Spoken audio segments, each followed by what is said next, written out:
اب ہمیں تو نے دیا رمضان ہے، بخشوائے نا جو خود کو وہ بڑا نادان ہے۔ نحمدہ ونصلی علی رسولہ الکریم۔ آج تفسیر کا جب لیکچر کمپلیٹ ہو جائے نا، مجھے یاد دلائیے گا، اعتکاف والوں کو کچھ ہدایات دینی ہیں، سمجھ رہے ہیں؟ تقریباً 200 کے قریب بندہ اعتکاف میں بیٹھا ہے، یہ سب کنٹرول سے باہر ہو جاتے ہیں۔ ایسے ایسے اعتکاف والے بیٹھتے رہے ہیں نا کہ آپ کو کیا بتاؤں، سگریٹیں پی رہے ہوتے ہیں چھپ چھپ کے، پیتے مسجد سے باہر ہی ہیں، لیکن آپ سگریٹ پینے کے لیے باہر جاؤ گے، اعتکاف اس سے ٹوٹ جائے گا۔ بہت ہی شوق ہے واش روم میں بیٹھ کے قضاء حاجت کے دوران پی لو، دونوں کام، ادھر سے بھی دھواں ادھر سے بھی دھواں۔ ہو سکتا ہے اسی بہانے سگریٹ سے نفرت پیدا ہو جائے، یا چلتے چلتے جب واش روم جا رہے ہوتے ہیں نا، جس کو شوق ہے پینے کا اس وقت پی لے، وہ ویسے تو چھوڑیں سگریٹ کو، لیکن پینا ہی ہے تو جب چلتے ہوئے جا رہے ہوتے ہیں رکے نہیں، اس کے لیے رک گئے اعتکاف ٹوٹے گا۔ تو اور بھی کچھ ہدایات دینی ہے انشاءاللہ، وہ میں بتاؤں گا۔ آج ہم نے 22واں پارہ پڑھا ہے، اس میں سورہ احزاب ختم کی ہے، سورہ فاطر اور سورہ سبا بھی ہم نے ختم کی ہے۔ سورہ احزاب میں کل جو تلاوت ہم نے کی تھی اس میں تو غزوہ احزاب کا تذکرہ تھا، وہ میں پہلے کسی بیان میں قریب میں کر چکا ہوں۔ آج ہم آگے چلتے ہیں۔ اللہ تعالیٰ نے پیغمبر کی ازواج سے خطاب کیا کہ یا نساء النبی لستن کاحد من النساء، اے نبی کی بیویوں تم عام عورتوں کی طرح نہیں ہو۔ فلا ان اتقیتن، اگر تم تقوی اختیار کرو، فلا تخضعن بالقول۔ آج جو ہے نا انبیاء کے واقعات تو ہیں نہیں آج صرف احکام ہیں، تو میں ون بائی ون جو اللہ میاں نے ہمیں آرڈرز دیے ہیں وہ میں بیان کروں گا، اور اس میں کسی کا اختلاف، گرین چینل وائٹ چینل، کوئی اختلاف نہیں۔ تو اللہ تعالیٰ نے پہلا حکم کیا دیا؟ فلا تخضعن بالقول، حکم دیا عورتوں کو کہ جب کسی غیر مرد سے بات کریں تو اپنی آواز میں نرمی پیدا کرنے کی کوشش نہ کریں۔ آج ہمارے ہاں جب کوئی خاتون شوہر سے بات کرتی ہیں، آدمی کہتا ہے بھائی نہ ہی بات کرتی تو اچھا تھا، چپ ہی رہتی تو اچھا تھا۔ لیکن یہی جب کسی غیر مرد سے بات کرتی ہیں تو اسٹائل چینج ہو جاتا ہے، ایسا ہی ہے نا؟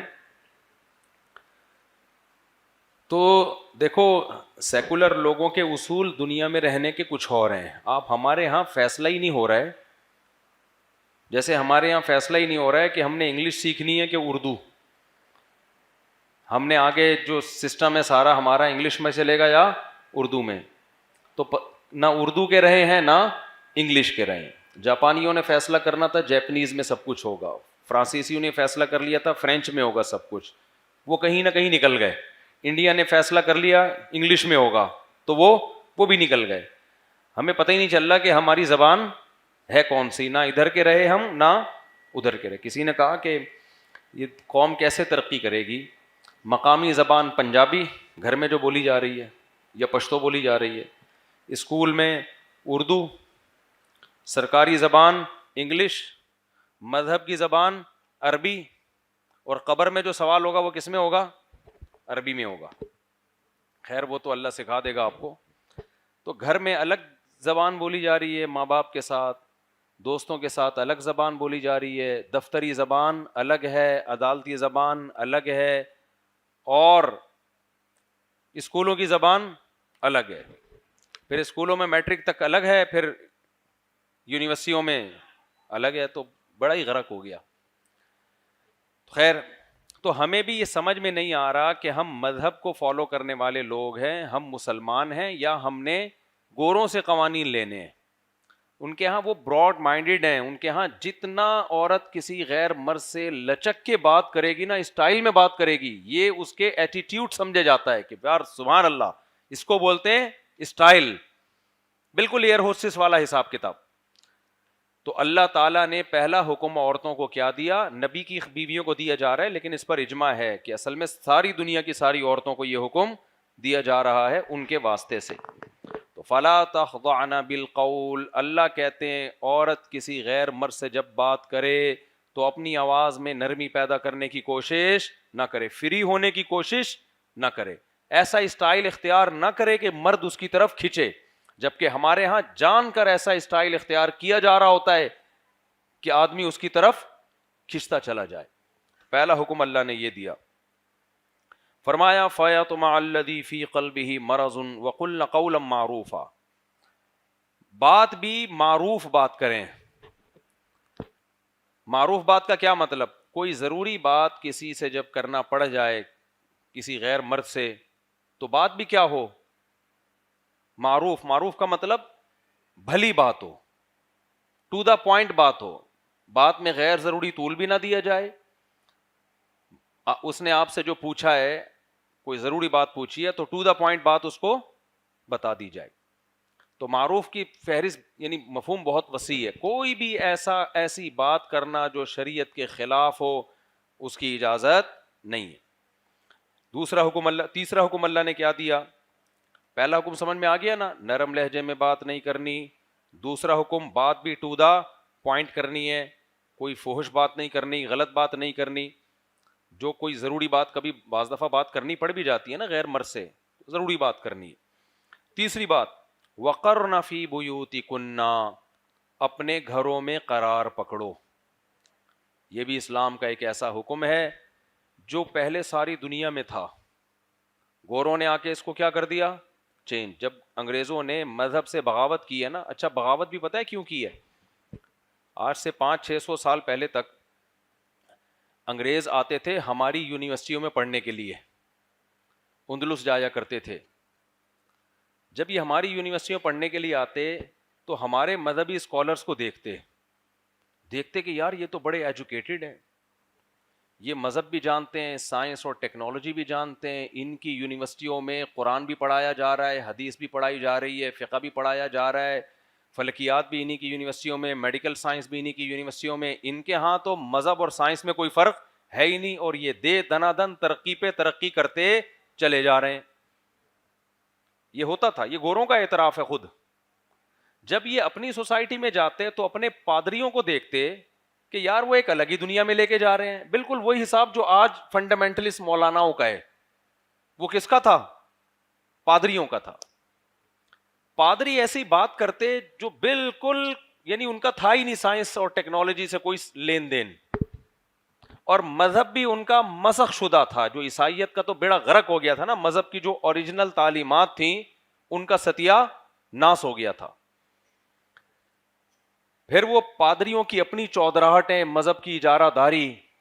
پادریوں نے سمجھایا ہوا تھا کسی سے کوئی گناہ ہو جائے تو ہمارے پاس آ کے معافی مانگے گا, پیسے ویسے دے گا تو گناہ معاف ہوگا, ادروائز ڈائریکٹ اللہ سے نہیں. ہم کو وسیلہ بناؤ گے تو سارا سیٹ اپ چلے گا, ڈائریکٹ اللہ واللہ معاذ اللہ کچھ بھی نہیں ہوتا.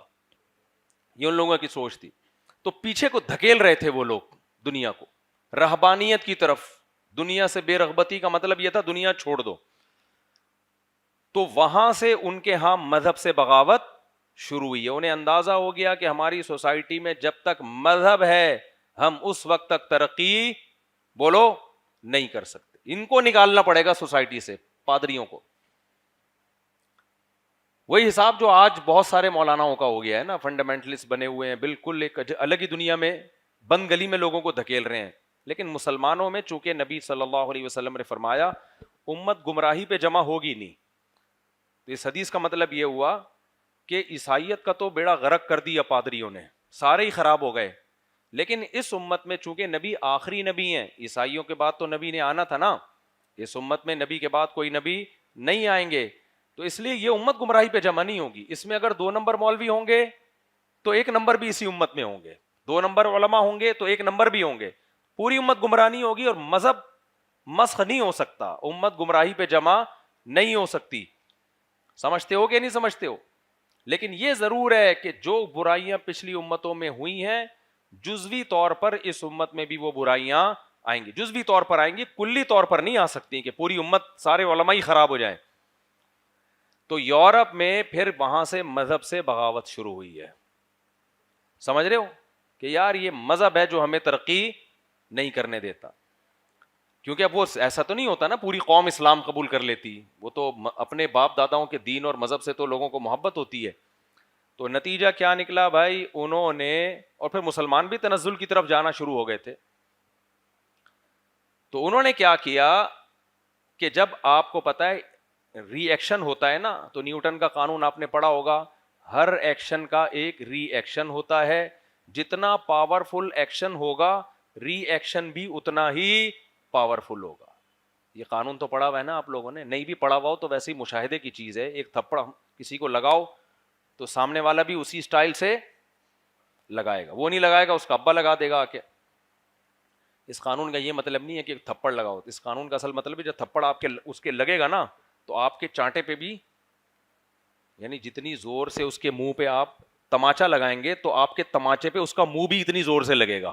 یہ مطلب ہے نیوٹن کے قانون کا, سمجھ. کیونکہ ہمارے ٹیچر ہمیں بتاتے تھے, جب ریوائز کرتے تھے نا کہ تم ایک تھپڑ لگاؤ گے تو دوسرا بھی لگائے گا, تو ہمیں خیال ہوتا تھا بہت دفعہ نہیں بھی لگاتا, وہ ڈر جاتا ہے وہ, یا ایک تھپڑ اتنا زور سے لگا ہوتا ہے کہ وہ اٹھنے کے قابل ہی نہیں ہوتا. تو پھر قانون میں یہ چینجنگ کرنی چاہیے کہ ہر ایکشن کا ری ایکشن ہوتا ہے, بشرطے کہ ایکشن اتنا زور سے نہ ہو کہ سامنے والا ری ایکشن کے قابل ہی نہ رہے. پھر قانون میں یہ چینجنگ کرنی پڑتی. تو وہ بعد میں ہمیں سمجھ میں آیا کہ وہ ایکشن کا ری ایکشن کا یہ مطلب نہیں ہے کہ وہ بھی تھپڑ لگائے گا. ایکشن کا ری ایکشن آپ نے جتنی زور سے اس کے تھپڑ لگایا اس کا منہ بھی اتنی ہی زور سے آپ کے تھپڑ پہ لگے گا. باقی آپ کو کم تکلیف اس لیے ہوگی کہ آپ کا ہاتھ ہے اور اس کا کیا ہے, منہ ہے, مگر ری ایکشن ویسا ہی ہوا ہے. خیر, تو گوروں میں نا ری ایکشن ہوا. ری ایکشن کیا ہوا بھائی, مذہب سے بغاوت کرو. تو انہوں نے پھر بالکل یو ٹرن لیا ہے, اتنا خطرناک یو ٹرن لیا کہ مذہب کی جو صحیح باتیں تھیں, تحریف شدہ مذہب تھا نا عیسائیت, بھائی کچھ باتیں غلط ہیں, کچھ تحریف ہو گئی, کچھ باتیں کیا ہیں صحیح بھی تو تھیں. وہ صحیح غلط کا فرق کیے بغیر پورا مذہب ہی اپنی سوسائٹی سے اکھاڑ کے باہر پھینک دیا. مذہب کہتا تھا عورت پردہ کرے, انہوں نے کہا عورت پردہ نہیں کرے گی. مذہب کہتا تھا زنا حرام, انہوں نے کہا زنا کیا ہے, لیگل ہے. مذہب کہتا ہے شراب حرام, عیسائیت میں یہ چیزیں تو صحیح تھی نا بالکل, یہ غلط چیزیں تھوڑی تھیں, یہ تو نیچر کو اپیل کرتی ہیں. تبھی ہم دنیا سے کہتے ہیں بھائی یہ ایتھیزم سے بہتر پھر بھی عیسائیت ہے, اسلام پہ نہیں بھی آتے نا تو کم از کم عیسائیت اس سے بہرحال بہتر ہے. تو مذہب پھر کیا ہوا کہ انہوں نے اکھاڑ کے بالکل باہر پھینک دیا. اس کے بعد ان کی سوسائٹی میں اخلاقی برائیاں پیدا ہونا شروع ہوئی, کیونکہ جب آخرت کو نکال دیا, اللہ کو نکال دیا اپنی سوسائٹی, اللہ رہ گیا لیکن نام کا, تو لوگوں میں اخلاقی جرائم بڑھ گئے, 2 نمبریاں بڑھ گئیں. پھر انہوں نے کیا کیا, ان 2 نمبریوں سے روکنے کے لیے ورک شاپس وغیرہ کرانا شروع کی. مینرز ہوتے ہیں ایکچولی کر کے نا, ٹوپی ڈرامہ, وہ اب تک گوروں میں چل رہا ہے. کامیاب سکسیس کی جو ہے نا 7 علامتیں, 14 علامتیں, 4.25 علامتیں, 6.25 علامتیں, یہ ان کی ورک شاپ وغیرہ کے ذریعے اتنے مینرز پیدا کرنے کی کوشش کی جس سے ان کے ملک چل جائیں. بس اس سے زیادہ مینرز کی کوشش انہوں نے بولو نہیں کی. ابا کے لیے مینر کی ضرورت ہی نہیں ہے ملک اسٹیٹ کو چلانے کے لیے, تو ابا کے کوئی حقوق اس سوسائٹی نے نہیں دیے. ابے سن لو میں کیا کہہ رہا ہوں, یہ کام آئیں گی باتیں. ماں کے حقوق آپ ادا کریں یا نہ کریں, اسٹیٹ کو اس سے کوئی فائدہ یا نقصان ہے نہیں ہے. تو اماں کے حقوق پر کوئی ورک شاپ ہوئی نہیں, سمجھ رہے ہو. اسی طرح بیوی کے حقوق, میاں کے حقوق جو مذہب دیتا ہے, سب بیڑا غرق کر دیا انہوں نے. بس اتنے حقوق کے اسٹیٹ اسٹرانگ رہے, اور جو سرمایہ دار لوگ ہیں نا, دولت مند لوگ ہیں, ان کو نقصان نہ ہو. ان کا جو مزدور ہے نا, ان کی فیکٹریوں میں گدھے کی طرح کام کرے, اپنے مالک سے وفا کرے, 2 نمبر ہی نہ کرے, اس حد تک. ورنہ دنیا میں ان سے بڑا دہشت گرد کوئی نہیں. آج پوری دنیا میں جہاں بھی آپ کو غربت نظر آئے گی نا, جن ملکوں میں سب سے زیادہ دولت ہے نا, انہی ملکوں میں غربت سب سے زیادہ ہے. جن ملکوں میں سب سے زیادہ گولڈ نکلتا ہے, دنیا میں سب سے زیادہ غریب بولو, وہ کنٹریز ہیں جہاں جو ان کے غلام نہیں ہیں. تو غلام بن گئے وہ ٹھیک ہیں, پھر